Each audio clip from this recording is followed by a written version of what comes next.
గొగోయ్ దంపతులు పాకిస్తాన్ ఏజెంట్లు సంచలన వ్యాఖ్యలు చేసిన అస్సాం సీఎం. త్వరలో అసెంబ్లీ ఎన్నికలు జరగనున్న ఈశాన్య రాష్ట్రం అస్సాంలో బీజేపీ కాంగ్రెస్ మధ్య రాజకీయ ఆరోపణలు దేశ సరిహద్దులు దాటాయి.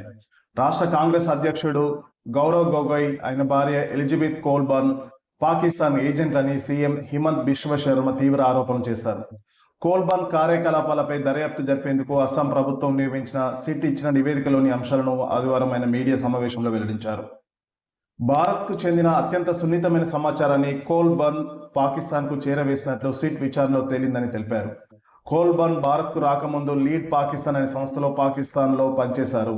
ఆ సంస్థకు నాయకత్వం వహిస్తున్న అలీ తౌకీర్ షేక్ అనే వ్యక్తి పాక్ ప్రణాళిక సంఘం మాజీ సలహాదారు. ఆ దేశ గూఢచార సంస్థ ఐఎస్ఐతో అతనికి సంబంధాలున్నాయి. అలాంటి వ్యక్తితో గౌరవ్ గొగోయ్ ఆయన భార్యకు లోతైన సంబంధాలు ఉన్నాయని తెలిసింది. కోల్బర్న్ లీడ్ ఇండియా సంస్థకు బదిలీ అయ్యి భారత్కు వచ్చారు. అప్పుడు కూడా ఆమె షేక్ నుంచి జీతం తీసుకున్నారు. భారత్ ఇంటెలిజెన్స్ బ్యూరోకు చెందిన సున్నితమైన సమాచారం ఉన్న 45 పేజీల రిపోర్ట్ను ఆమె షేక్కు పంపారు.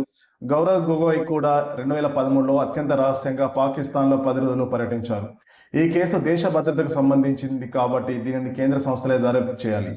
ఆ మేరకు కేంద్ర హోంశాఖ సిఫార్సు చేయాలని మా ప్రభుత్వం నిర్ణయించిందని సీఎం హిమంత్ బిశ్వ శర్మ తెలిపారు. గొగోయ్ తన నిజాయితీ నిరూపించుకోవాలని, లేదంటే దేశద్రోహి విచారణ ఎదుర్కోవాలని డిమాండ్ చేశారు. సీఎం మీడియా సమావేశం నిర్వహిస్తుండగానే గొగోయ్ ఎక్స్ వేదికగా కౌంటర్ ఇచ్చారు. CM press meet super flop అయిన సీక్రెట్ సినిమా కంటే దరిద్రంగా ఉందని, సీఎం చెప్పినవన్నీ పచ్చి అబద్ధాలు.